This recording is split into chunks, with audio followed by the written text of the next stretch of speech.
I'm Dina Danish. I was brought up in Cairo, Egypt. I am here right now in Cairo. I'm talking to you from Cairo, but I've been living in Amsterdam for the last 18 years. I work with makers in Cairo. It's one street in the middle of old Cairo where they make heavily decorated tents using an applique method. So they're pieces of cloth put on top of each other to make very intricate tents that go inside of buildings, actually. So they're not tents in the desert, they're tents inside courts of buildings. They've been doing that since Mamluk times, meaning since medieval times, and the street still exists till now.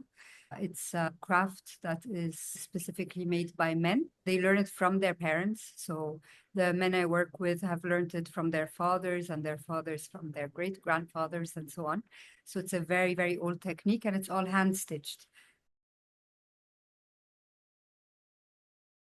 At the very beginning, I was making these works on my own, completely on my own. And that actually started during the pandemic. It's a technique I grew up with, seeing everywhere, especially in Ramadan, which is coming up like next week. When I was making them on my own, I was thinking exactly of this technique, but then I was making it with a machine, with a sewing machine. I was missing the hand stitching element in it. And I was missing the refinement that they would have in this very specific craft in Cairo. I was also missing my hometown.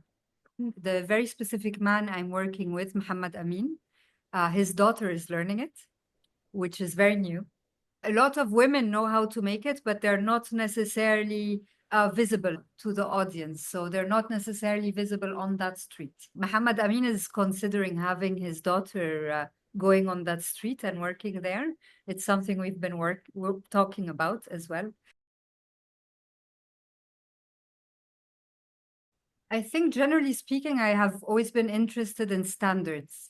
So similar in language and also in image. So the standards and the repeating of standards that may construct a sentence that may mean a very different thing, but it still has a very specific grammatical standard.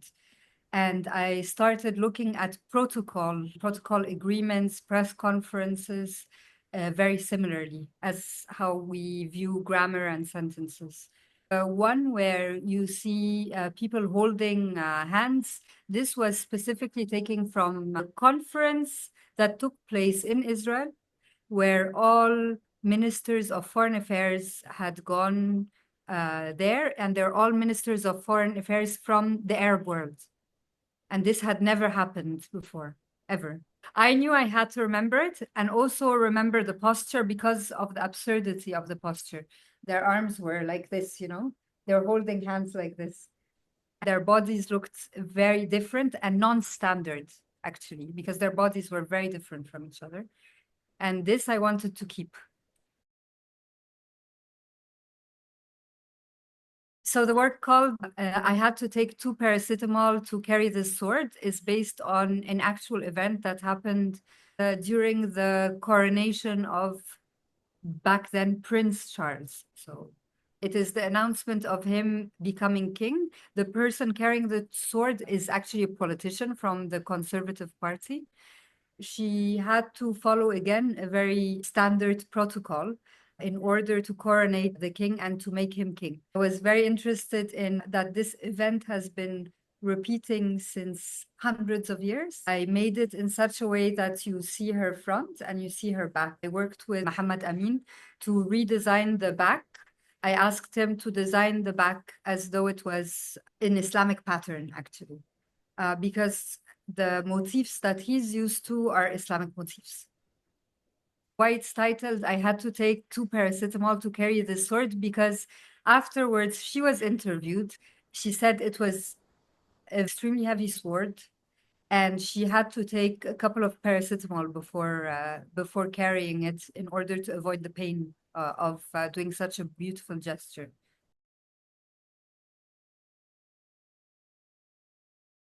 There's a lot of imagery of the Vrede van Rijswijk in the collection, and that we were really interested in looking at in relationship also to my works on paper that follow the shape of language. and also my works that talk about protocol, the works on textiles. One of the works called All My Life I Had to Fit Cheese on Toast I made a long time ago when I was a student in San Francisco. And there my obsession with standards started. So I went into one shop called Walgreens. It's a pharmacy. It's like Atos. But and I was mesmerized by how many things were the same size, including the cheese. The cheese was exactly the same size as my toast, which I never had in Egypt, you know. And I collected all the things I could find at Walgreens that were the same size as my toast. And the video is made of that, like making sandwiches that are exactly with things inside of it that are exactly the same size.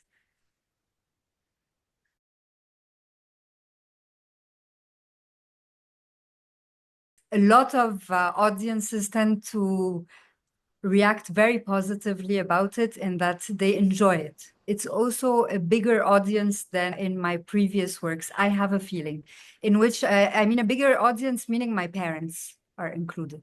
So, so they kind of like these works, you know, they would like to hang it somewhere. My daughter likes it, you know, it's fun. We're trying to make of a heavy situation a bit of lightness, in which you can have a little bit of a laugh, but then also knowing that what lies behind it is a little bit, uh, concerns a bit of suffering somehow. And in a way, that's a very Egyptian attitude. We really like to laugh, like joking is one of the most important thing to do in the world. Like you're judged by how funny you are as a person in this country. But behind it, there's a lot of weight as well. There's poverty, there's politics, there's a lot of stuff. And it's kind of like an attitude that I naturally have towards the world and as an artist as well. I just hope it touches people based on who they are.